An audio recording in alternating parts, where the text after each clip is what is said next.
Well, hello, friends. This is Spencer Horn with Teamwork A Better Way podcast. I am so excited to be with you today.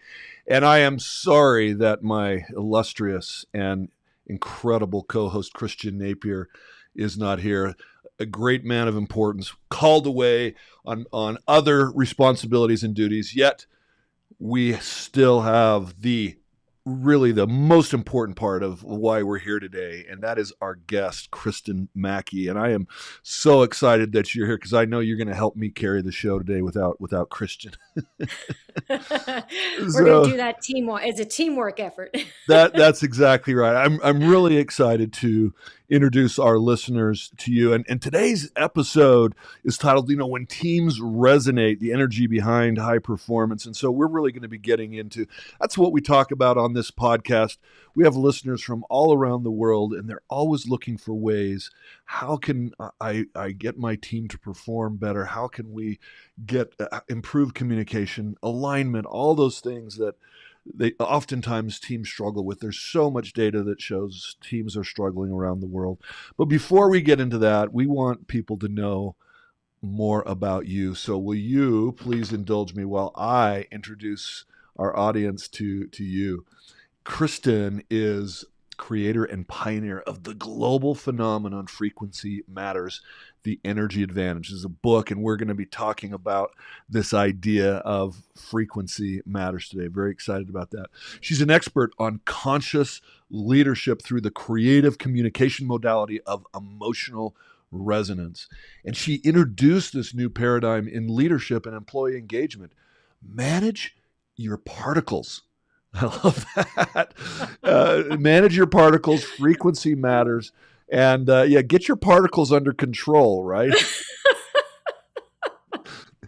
Which is, qualitative and quantitative research and direct case studies that serve as a background and backboard and bone, I can read, for her visionary and pioneering work in leadership, engagement, and lifestyle.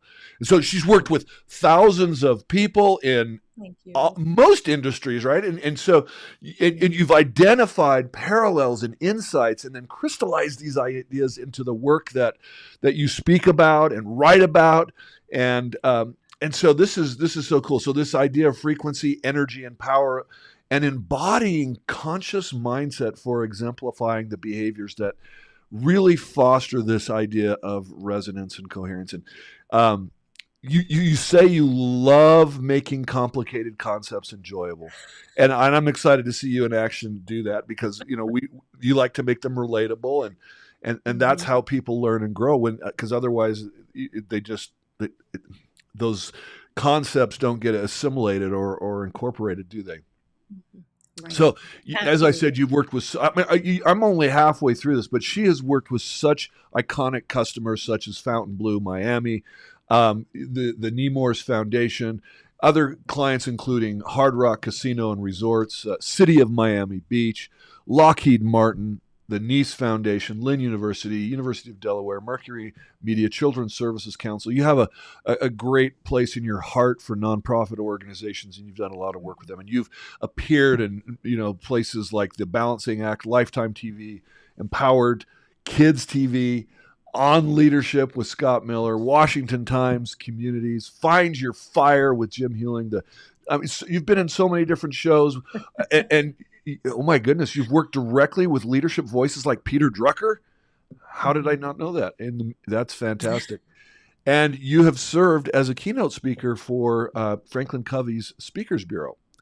Mm-hmm. So you have to talk to me about that and the hallmark of thought leadership. So she has been a consultant for Franklin Covey for over 10 years. And we are going to be so fed at the feet of Kristin Mackey. Welcome to Teamwork A Better Way, Kristin. Wow. Thank you so much, Spencer. That was such a wonderful introduction. I don't know who that is or who you're talking about, but it is an absolute honor to share this space with you and talk about some of these interesting concepts of frequency and energy and managing your particles, which I have a lot of fun with. So thank you for having me.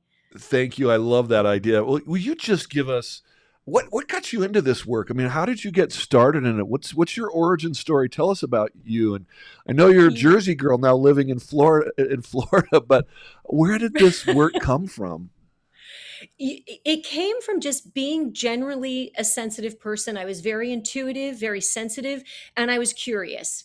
I was very curious. I always wanted to know why things happened the way they did. And I was, where other folks were playing, I would be sitting there dissecting roadkill and wanting to know how the system worked. So I was that kind of child. And it led me to many bookstores and many books and love books.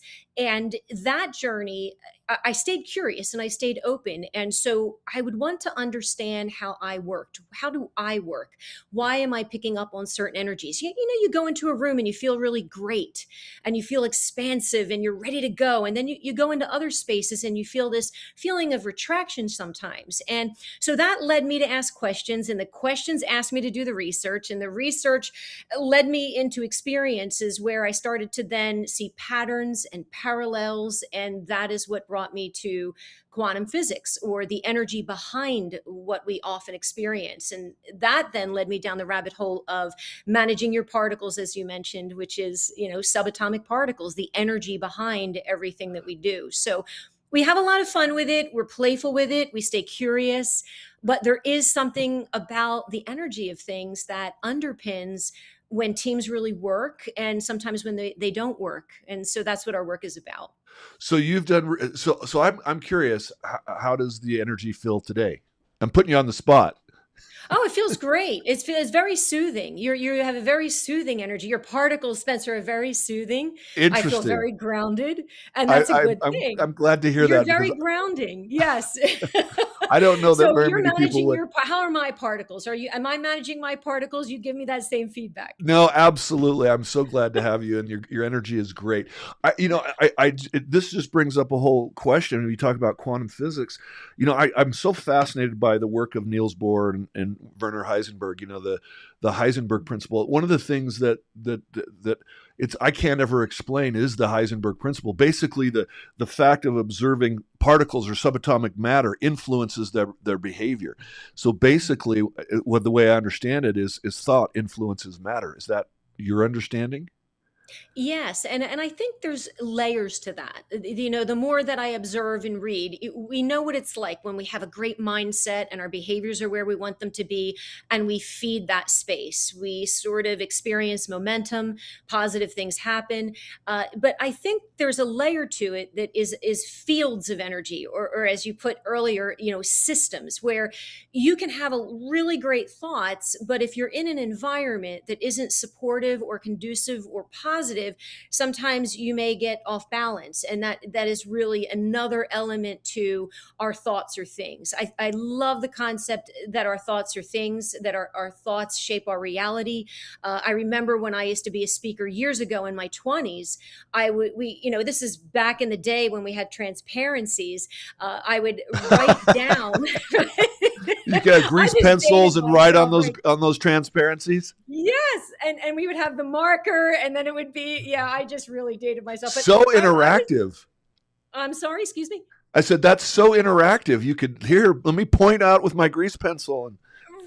Right. And then it would be posted. But I would always put on everybody's workbook, your thoughts shape your experience. And it always started my program because I wanted folks to come not with what their challenges are, their issues are. I wanted them to start with empowerment, that I am the driver of my experience, at the baseline. And it doesn't mean we don't interact with other folks and we mix particles, and we can certainly go down that rabbit hole. But at the core and at the foundation, our mind, our heart, our alignment, our grounded perspective is really where it starts, that locus of control being from within. So I think starting from that space always gives my audience a lot of energy around moving forward from that space. That's fabulous. So let's focus back in. You call your framework Frequency Matters. And for someone who's never heard that term applied to leadership, how do you explain what frequency actually means in the context of team?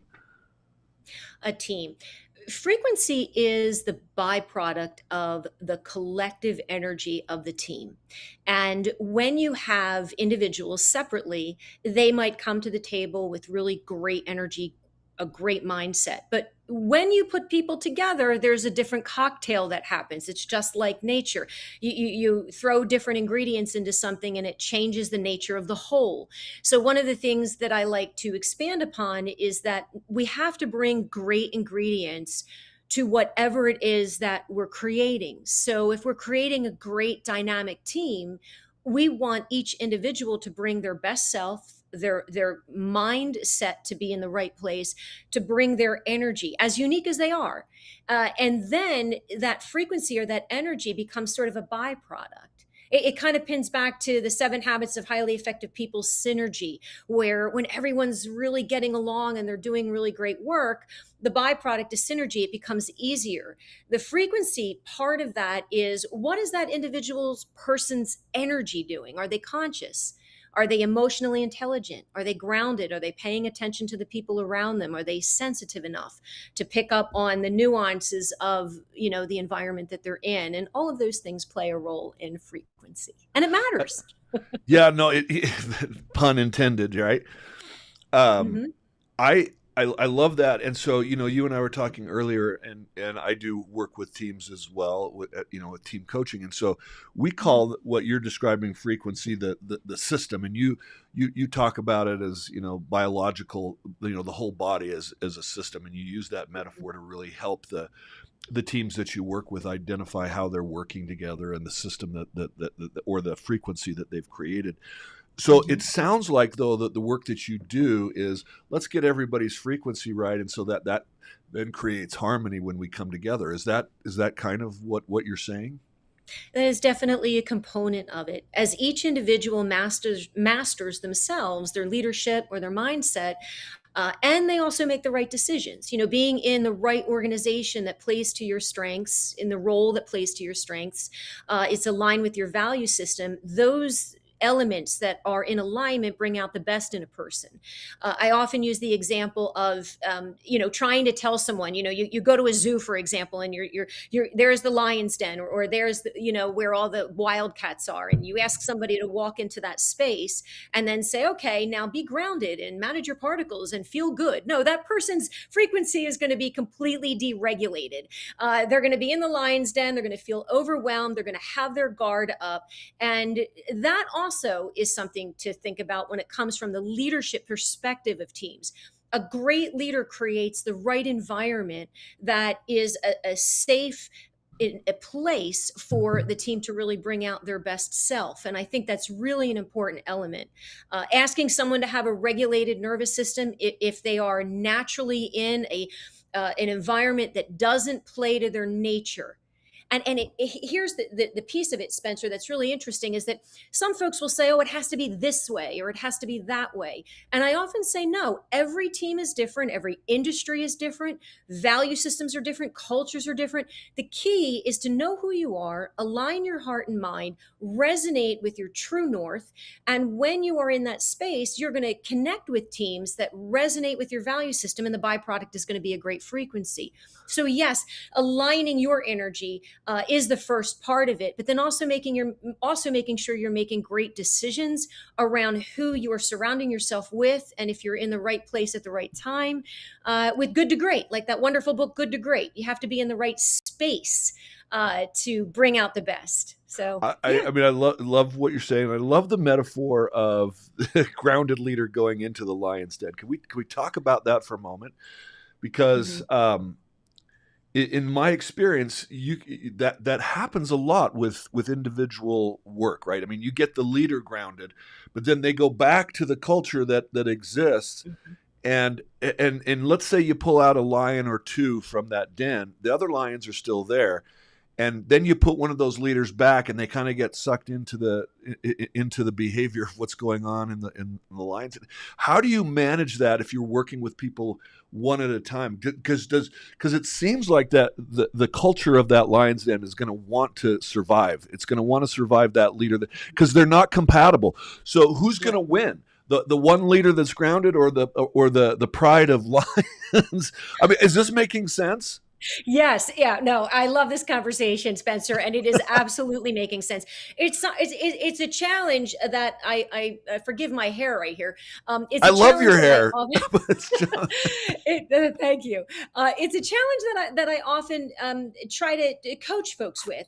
It's not an exact science. It is a little bit of an art where you want to really understand your own energy, and energy can overpower someone that may be, for example, sensitive, or they are not in the right organization that plays to their strengths. So if you're in an environment where you have a lot of a sensitive person in a cutthroat environment, that will cause that individual to potentially feel discombobulated or off balance. And so if you pull that person out and you're empowering them in this great workshop or this seminar, and they feel great, they feel supported, and then they go back into their organization and then they wobble again because right. they feel that they're surrounded by all this energy that doesn't feel good. One of the biggest things that I teach individuals is anchor to your nature.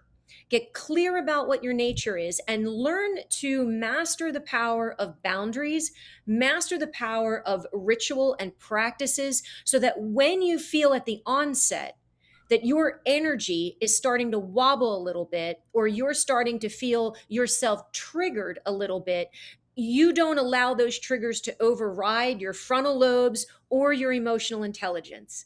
Because if you get triggered to a point where it's hitting certain things, and then you go all the way back to your reptilian brain, you're going to say and do things that aren't ideal, and they're not going to be good for the team. And every human being has dealt with that. They get triggered, they're like, meh, and then everyone kind of steps back. So managing your particles is also part of it. It's something I play with, but the idea behind it is get really anchored in your own energy. And if you sense that your energy is getting off balance, step back, draw a boundary, regulate your nervous system, regulate your energy, get clear about what is happening so that you can communicate in a way that is clear, concise, and competent. Too often, an individual can get swallowed by the system itself. So that is where real good leadership comes in, because they notice it and they begin to make changes within the organization to circumvent that.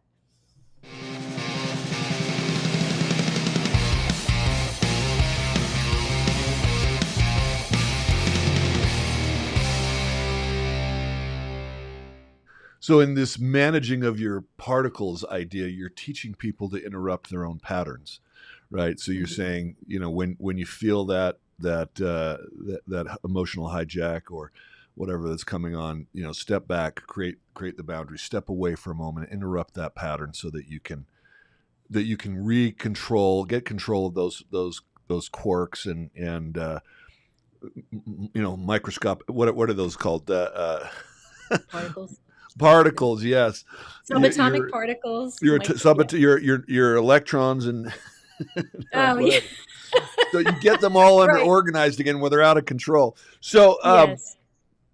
this managing your particles paradigm, walk us through when what that means, why you chose that language instead of something more traditional.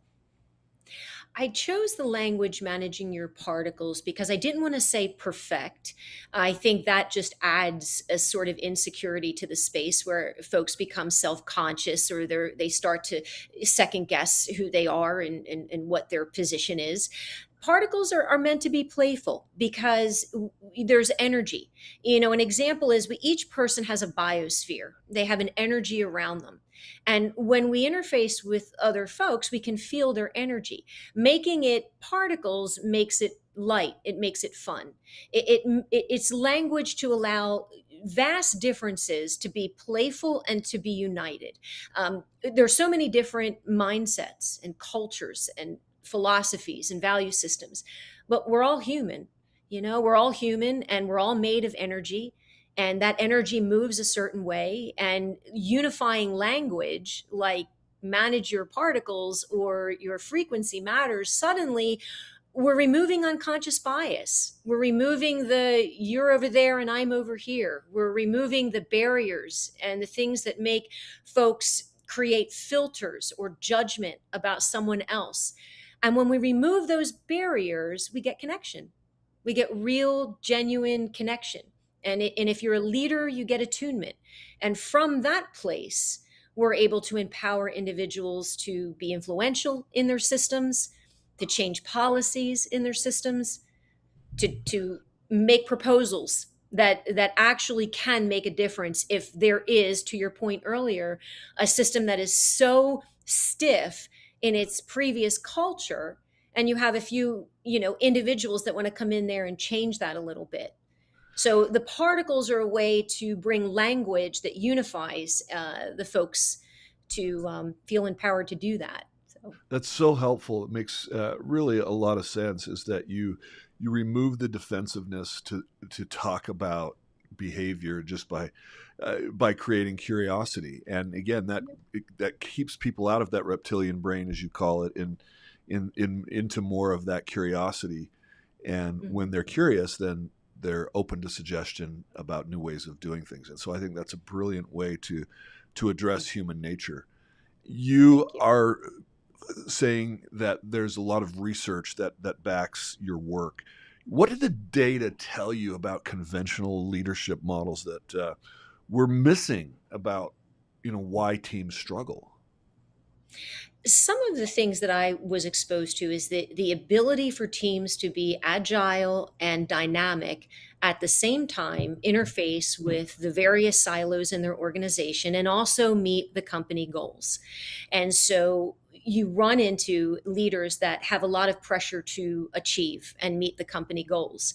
And in that team, they also are sort of walking this tightrope between, I need to reach the company goals, we have to achieve this, but I also, as a leader, need to create and fortify and nourish the ecosystem of the team to make sure that it is performing. And so I think that disconnect it's a common disconnect. It's a common disconnect with everything in the world that I have seen, where you have the team that really is doing well, they're connecting, they're producing, but there's a disconnect between their team, another team in the organization, or the actual architecture of the entire organization and how it wants to achieve its goals. And so I think if there's a way to create a more dynamic or fluid, organic interplay between the team, the silos, and then the overarching organization, and what goals are we going to achieve, and we become a little bit more transparent and connected on how we're going to achieve that, some of those barriers are lifted. Some of that competition that sometimes can come in between two different departments if they're competing against cultural norms. I've seen this in hospitals, I've seen this in hospitality, where one study or one focus, they have to, for example, we'll take a restaurant, for example, that restaurant has to serve their customers. So they're in their little ecosystem and they want to make sure the food is brilliant and the customer loves it. And we've got somebody coming in and trying it, and now all of a sudden there's a celebrity walking in. Those are dynamics, and those are elements that come into that space. And so in that team, that person is completely focused on, how do I deliver that outcome? The disconnect comes in who's handing off the forks and what is going on over there. There's a wedding going on over there, and how are we interplaying with the resources that are available? And that is where the real humanity comes in. That is where the joyfulness comes in, the happiness. I understand you've got to make that goal over there. You've got to achieve that. But I have this. Let's connect. Let's talk. Let's find a creative solution to make sure both of those goals are met.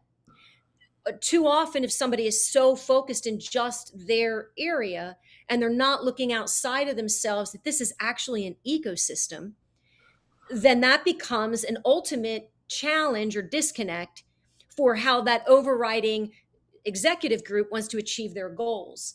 So if an organization wants to achieve these goals, but we've got all these different silos saying different languages and they're competing with each other, we're not going to get anywhere. It's just not going to happen. And so that has been a disconnect. And what I have found, Spencer, is the more we create transparency with boundaries, joyfulness and playfulness between the silos, with respect to the goals of that specific goal, organ or department, and then also in alignment with the overarching goals of that systemic organization. And if we can achieve that, then we have an entire organization that is operating like a very athletic human body. a healthy body, a body that's dynamic, a human body that knows that the ear and the toe don't compete. They are in the same system.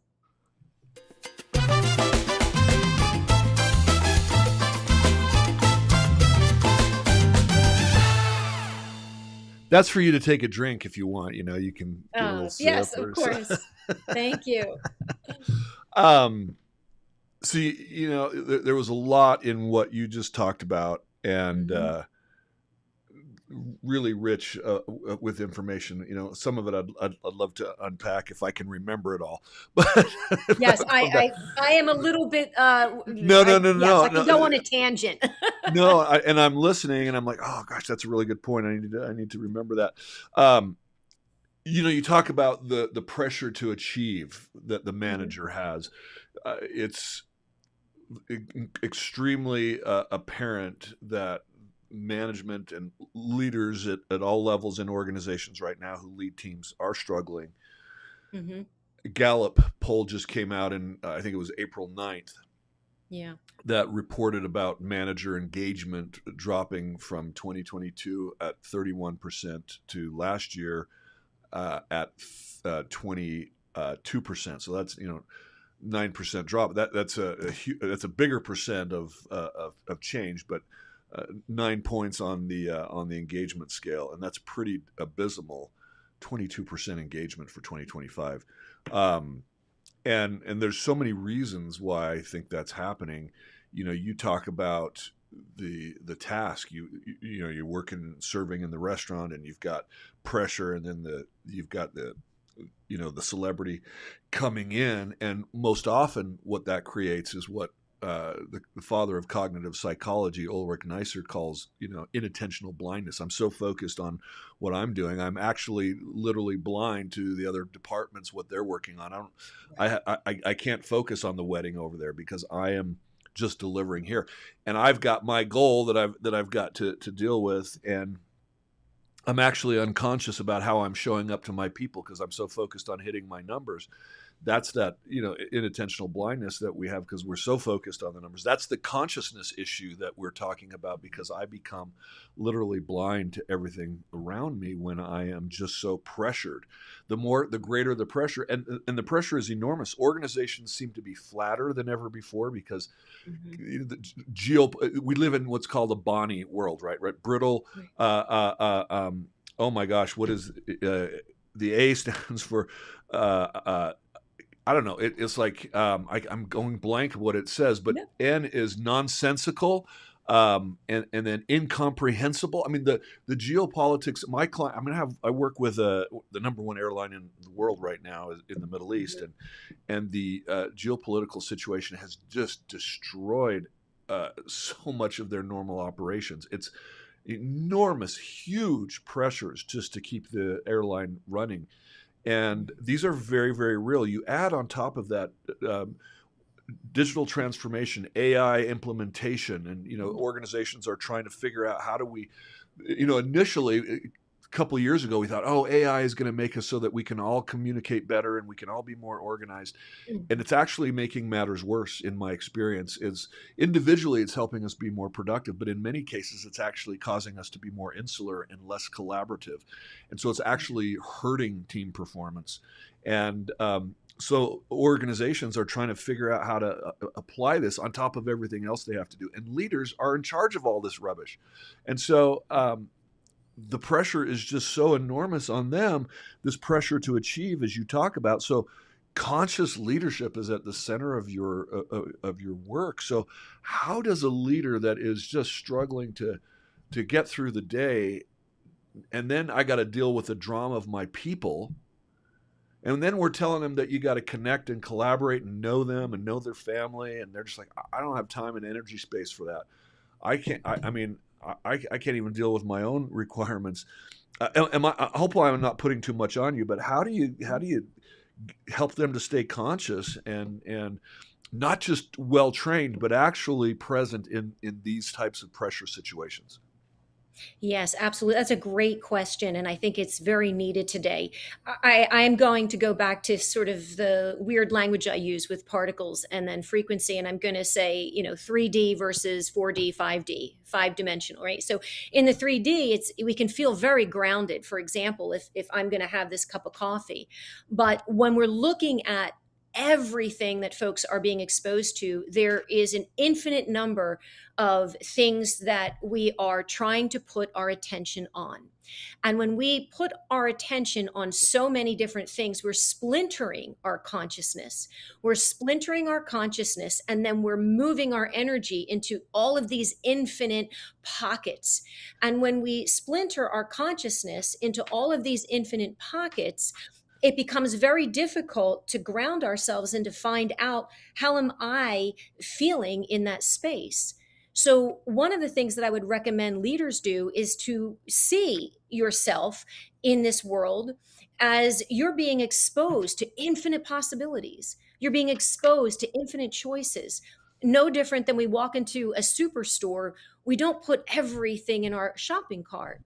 But what we can do is say, wow, look at this selection. What do I need from this selection for myself, for my team, for my life, and for my organization? And that level of clarity allows folks to step back and say, I don't have to become the diversity and the expansiveness and splinter myself. I get to choose mindfully and curate what works for me, what works for my team, how that's going to align with my family, how that is going to align with my goals, and then also bringing that same kind of energy to the leadership groups that talk about, where are we going as an organization with all the competitors and all the things that are happening in AI. I think if we sort of go backwards and ground ourselves as leaders and recognize we cannot be all things to all people, but what we can be is the clarified version of ourselves. And when we are that clarified version of ourselves and we're grounded and we manage our energy and we put well being as a priority, then it becomes very easy. I shouldn't say easy, but we are more effective in being able to curate from infinite possibilities, selections, tools, AI, demands, pressures. We become very skilled at saying what is going to work for me, what is going to work for my team. How can we then use that knowledge or those tools to move forward? And I think that's a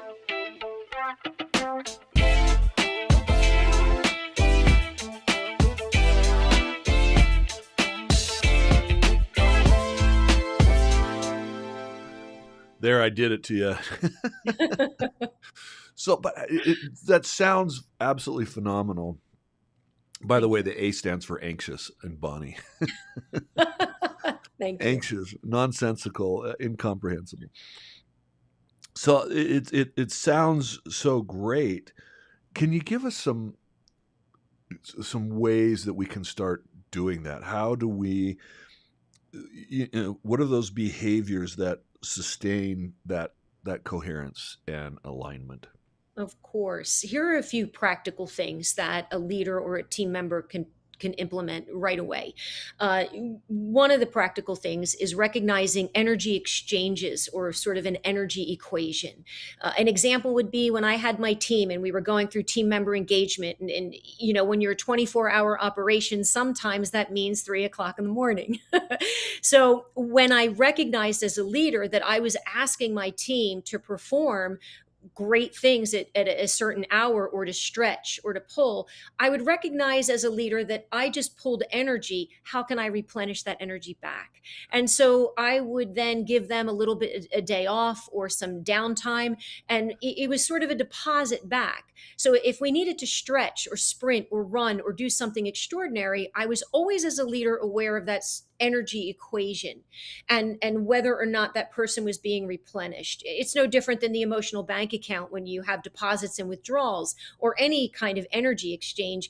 When it gets too low, it gets out of balance. So a great leader keeps that balance in place. Another exercise that I think, Spencer, it never failed. It was one of the most powerful exercises that I used and have continued to use. And it was 100% something that changed the energy of a team.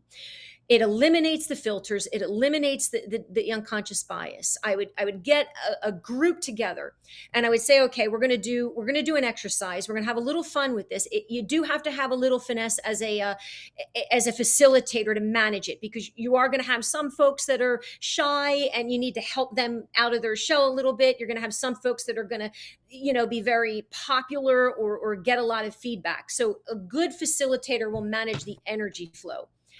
But I asked everybody to get in a circle, and we're going to kind of play a game of duck, duck, goose. And every single person, I put my hand on top of their head, and I would say, this person is on deck. And I want everyone in this team, we're going to go around the room and just share whatever comes to mind, no limits. Why are you glad this person is on your team? What value do they bring? What examples have they given that made your life easier or better? Why do you love that this person is on your team and the contributions that they're making? And you'll get a little awkwardness in the beginning. Everybody's sort of shy and they're not really saying anything. But then all of a sudden, this sort of magic happens. The particles start flowing and the frequency starts to shift a little bit, where Bob always shows up on time and he does this. And when you hear the feedback, and you observe, you're a good leader and you're attuning to that person, that individual starts to smirk and smile. And I've seen this exercise light up every single person. And you go around the circle, and then the next person is on deck. And everybody feeds that person with great energy on why we love that they're on the team. And then the next person is on deck. And it takes about maybe 45 to an hour. But that exercise, and I do it, I used to do it with my team building, and I also would do it when I was a leader in an organization. The feedback would always be, I didn't know that this person felt that way about me. Or, I didn't know that was a good quality, or you appreciate that, I'm an introvert, but I always do great work. So their uniqueness was valued and their uniqueness was recognized. But in a professional arena, we don't always have that opportunity to let our guard down and be vulnerable and say, I'm so glad that you are who you are and you work the way you work, because you really helped me out in that situation over there. And I saw that and I felt that and I value that and I appreciate that. Every single time I've done that exercise, the energy shifts. And you'll get folks to say, wow, I really didn't know that my team members thought that about me. So that's a practical thing that I've done. I don't know if you need any more, but there's two. No, those are great things. And I think that this last one that you just described ties into one of the things that causes people to love their work. The number one indicator that someone loves their work is that they have an impact, that they make a difference. And how do they know that they make a difference? Well, if somebody doesn't tell them, then they have to rely on their own their own awareness of what they've accomplished. But I find that most people really struggle to understand what they've accomplished, and they have so often imposter syndrome. I've coached, and especially women, I've coached a lot of executives, and one of the things and if they're feeling this lack of impact, I say, I want you to journal at the end of every week everything you've accomplished. And when they actually stop to take the time to think about what they've done, they're amazed at how much that they've accomplished. But we don't do that. But what makes it even more powerful is hearing that from others, that you have made a contribution, that you're important, that you matter. What's the number one thing that causes somebody to leave an organization? No connection. They don't matter. Or they feel that they don't matter. And so that's an incredible exercise. And as far as managing your energy, there's a great Harvard Business Review article called "Manage Your Energy, Not Your Time." I don't know if you've read that, but it's got studies behind it, how productivity actually increases if you spend less time at work. And more, you come with greater energy and greater enthusiasm. But sometimes I find myself just working and working and working. And I'm like, okay, this is counterproductive. But it's a real process that if you are coming to work with your best energy, you're going to get great outcomes. You're gonna be more focused and achieve more. I think that's fabulous. Well, you say that leaders that are great have the ability to make complex issues simple and enjoyable and relatable. Mhm. What's the most counterintuitive thing about resonance that you've had to help leaders unlearn? That they have to be in control of everything, that they have to be in control. There is a delicate balance between trying to achieve those goals, the goals that we have, and letting our team flow, getting into that flow, allowing them to tap into their talents, their natural gifts, their strengths. And we talk about that in Frequency Matters, and allowing them to make the decisions that they need to make and feel that wonderful empowerment from making good decisions. And then the safety if they were to make a decision that wasn't so good, and they invite a little coaching. Uh, but a lot of times leaders are afraid to let go of their team. And I often give this skill to leaders, a new leader, especially. A seasoned leader may not necessarily need this, but perhaps someone can benefit from what I call red rules and blue rules, where if you need to empower your team, but you don't want to let go so much because you're a little bit afraid of where that might lead to, have a meeting where you talk about what are those red rules, what are those absolute no, you can't do that, that's a boundary that will really get us off track with our initiatives. But a blue rule is something that you can make a judgment call. You know, did you assess it the right way? Did you get all the information that you needed to make that decision? And that adds a little structure to those situations that are organic. You know, and I've seen that with organic organizations like healthcare and hospitality, especially, where you're asked to make real-time decisions and make fast, good, quality decisions that are aligned with, either in hospitality, it's the guest experience, or hospitals, which is safety, care, and good outcomes. Those decisions aren't always easy to make, and the brain will try to process what to do. And so leaders in those environments struggle a little bit on, how do I allow flow, but I need to be compliant? How do I allow the creative energy to have resonance and to get those great outcomes from synergy, but at the same time meet our mark and not have liability? So that fine line, I have found that you can, you know, name it any way that you want to, but the red rules and blue rules allow a little structure for that fluid process to help folks make real-time decisions. Oh well, that's man, just so much in there. I mean, we can talk all day, and I mean, have so many more questions for you. You know, you've spoken to rooms ranging from casinos, resorts, to defense contractors, to children's services. So, how do you translate this concept across this all these different audiences? So that seems so different. How do they? Well, I mean, do you change it? I mean, do you find that it just translates on its own? in my experience, it has been two layers. One, what is the common denominator? The common denominator is that we are all human.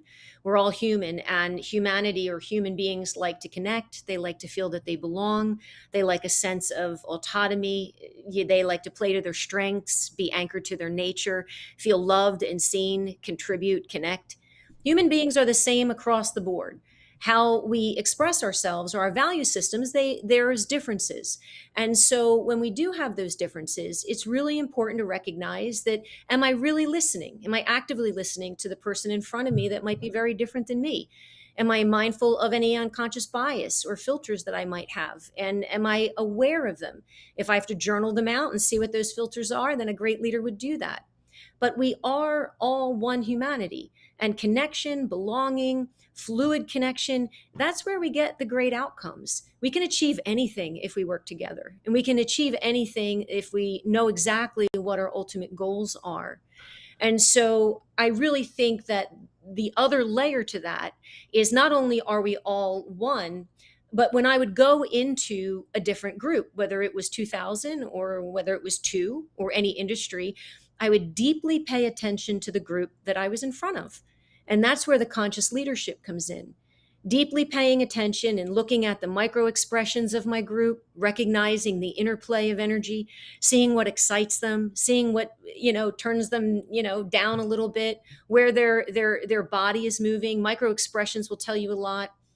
And then as a leader, I would take notice of those things and I would tailor how I'm communicating so that I would be a facilitator of a safe place for everyone to feel that first part of the equation, which is a sense of belonging, a sense of autonomy, contribution, that they value, they matter, and they're making a big difference. And that who they are at their unique, in their unique way is significant and worthy.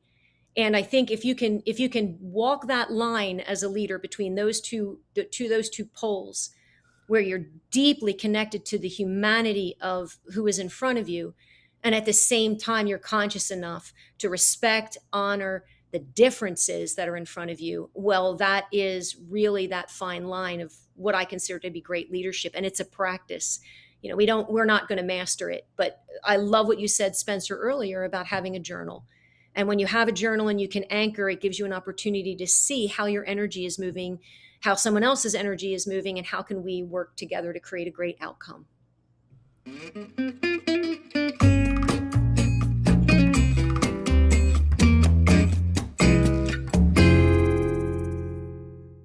So I don't know if you've noticed my energy has shifted a little bit because I got distracted. And what happened is I'm like, I wonder if she's noticing, because I've got this problem going on where we're supposed to be on LinkedIn. I mean, it's on YouTube and on Facebook, and it didn't go to LinkedIn. And so then I'm all stressing here, and I'm going behind the scenes. I'm like, how am I keeping this? It's really hard when you're running this podcast. And so this is just a microcosm of what we're talking about, right? Right.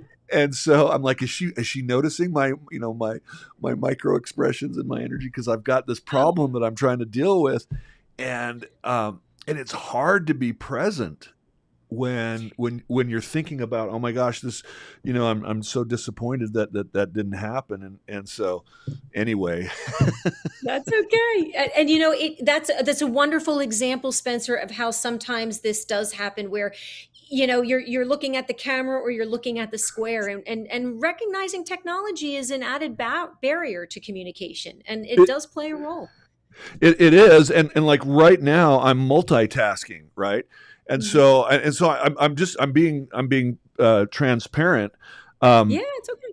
And it's really frustrating that that happens, because I'm like, man, I want this to be a great experience, but then I've got this problem that I'm trying to manage at the same time.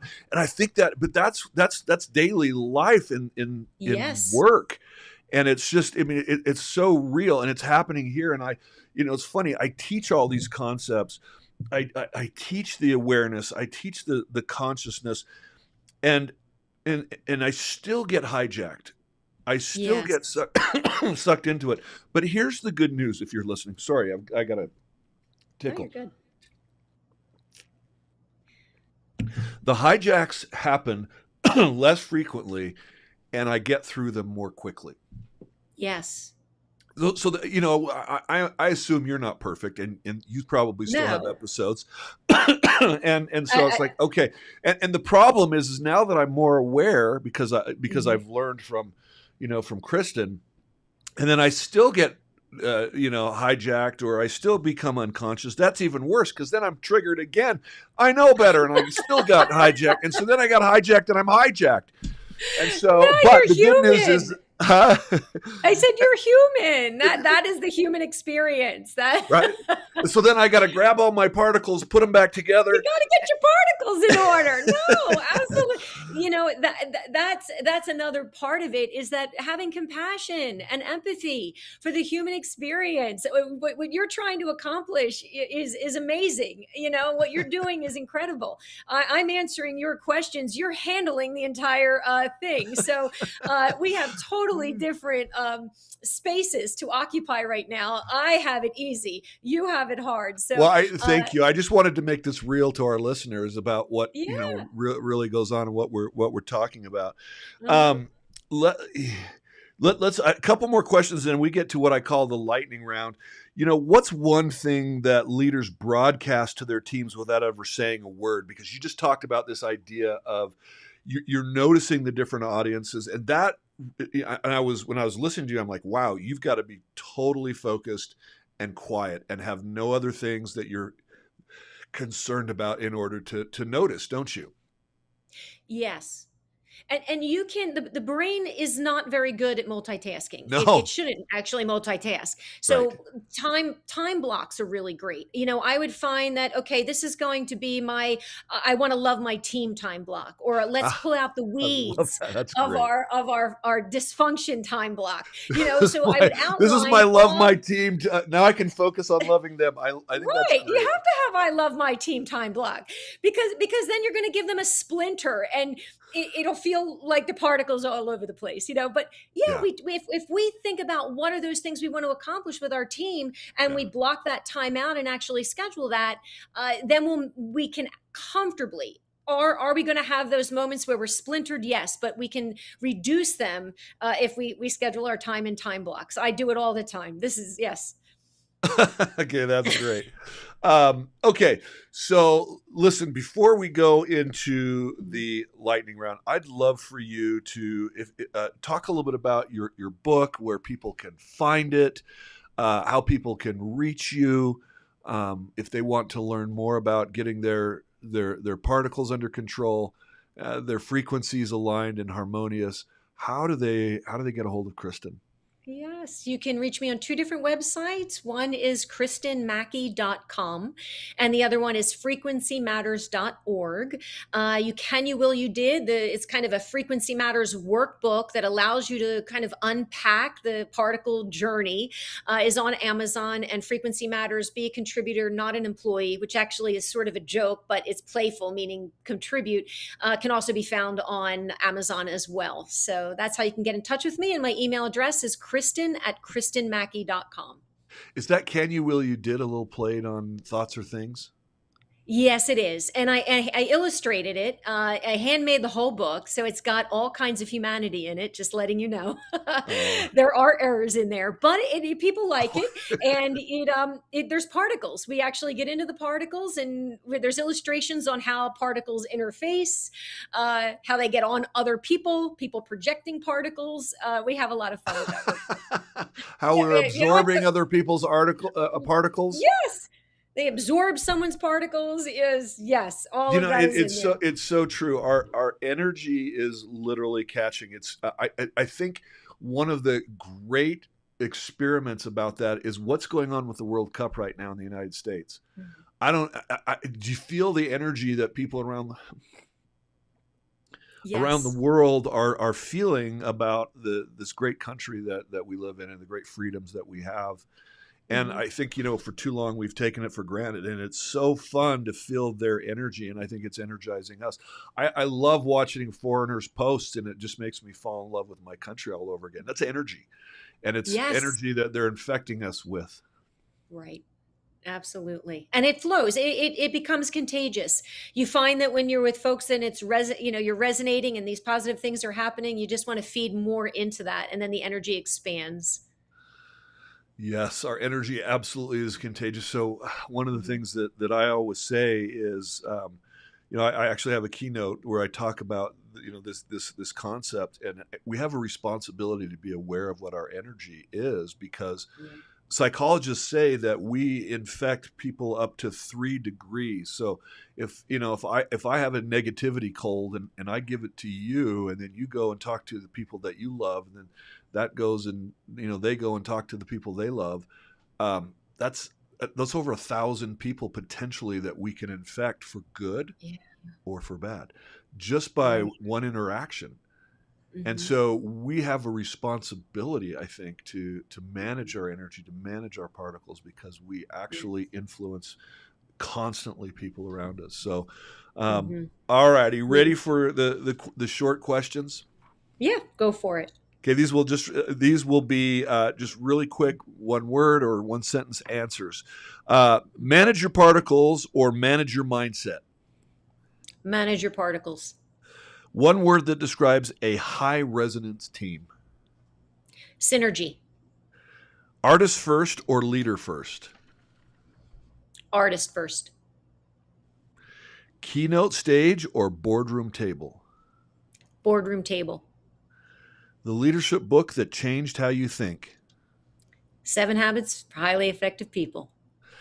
Fill in the blank. Conscious leaders always think about other people. What do most people get wrong about communication? They have to be perfect. High frequency or high performance, which comes first? High frequency. First things first, right? 7 habits. That's right. Finish this sentence. Great teamwork happens when? Everyone feels they belong and are contributing. There you go. That's very, very important for people to feel. And we have the power to help that happen, enable that. And thank you so much, Kristin, for joining me today on Teamwork a Better Way. So glad to have you. Oh, my pleasure. Thank you so much, Spencer, for having me on. It was an honor and it was a lot of fun as well. Thank you. Thank you. Hang on after the close here. And listeners, please like and subscribe. Share this with others. Hopefully the frequency and vibration that we're sharing today will make a difference in their lives. Have a wonderful rest of your time today, tonight, this morning, wherever you are. We are so glad you joined us. Thank you.